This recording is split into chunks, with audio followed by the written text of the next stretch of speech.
everyone, we're here in downtown Sacramento at our Sactown 5 studio discussing Capitol Cannabis Corner. We are minutes away from the Capitol and we have Amy Jenkins, California's lobbyist in the cannabis space, who always has a good update for us. And we're talking about cannabis today and some of the political updates. Is there one coming up? Yes, there is actually an anticipated announcement coming from the governor's office, which I think we're all kind of excited to hear about. We fully expect there to be some sort of streamlining of the provisional license process. We've talked about this on prior segments. So the provisional program was established in law through a bill last year, and it basically would provide a stopgap between the temporary license program and the annual license. So what the licensing entities can do under the provisional program is review an application and say, oh, okay, well, they meet some of the requirements or most of the requirements, and then they can issue a provisional while they continue to analyze the annual application. This is really important because it keeps people in the compliant system. And that's what we want, Absolutely. Right. And so there's been some challenges and some controversy around the interpretation of that bill.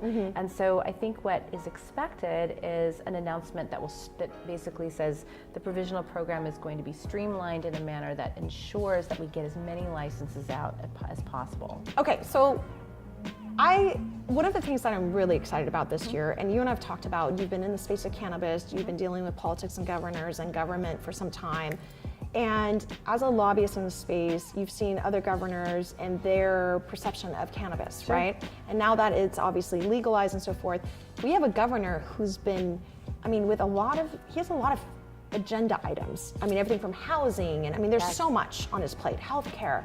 But we got to give him credit for the fact that cannabis has been, maybe not on the forefronts in his agenda items listed, but he's been discussing it from day one. I recall it's been part of his speeches, and now we're anticipating, and even something as this is pretty profound for industry, for him to speak up and try to make sure that there's no gap, so industry doesn't fall out and it continues to hopefully grow and incentivize, right? Right. Well, and I think that's the key. I think this has been a very, very challenging rollout of the regulations. You're talking about operators who have lived in the shadows and operated in the shadows for, in some cases, 20 years, and all of a sudden they're being forced to conform to a very rigorous regulatory and licensure framework.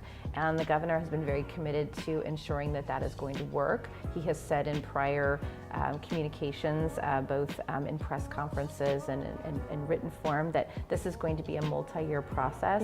But I think the immediate need is keeping those that have done the right thing in the system. And I think this anticipated announcement is going to reaffirm the importance of staying in that compliant system and provide some assurances to those folks that, that the governor's office and the administration is listening and wants to support the compliant cannabis industry. So for those of you who know Amy or who worked with Amy, she's very influential in this space here in California, and timing is everything. So I'm going to ask you a personal question on this whole thing. Okay.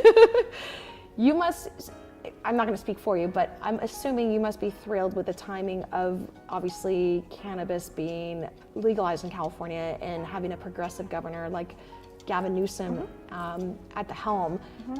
His take on cannabis, it must be the perfect, what's the word I'm looking for, formula, right, for industry at this point.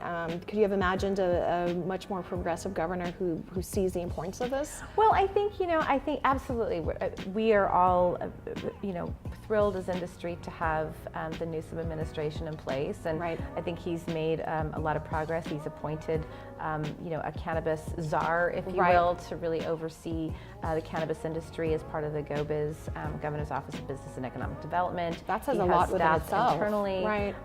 So I think it's encouraging. I will say we have had a lot of challenges, so the fact that those challenges are getting the attention of the administration is very helpful. I think we have a long way to go, but I think this step, this first step is really, really essential, and I think we're prepared to work with him and support him and do what we can to continue to ensure that this regulatory framework is successful. Great. Well, Amy is working hard here in Sacramento, focusing on industry, and stay tuned because Capital Cannabis Corner will continue to provide you with updates. Thanks for the ads and follows with Sacktown 5, and thank you, Amy. Thank you.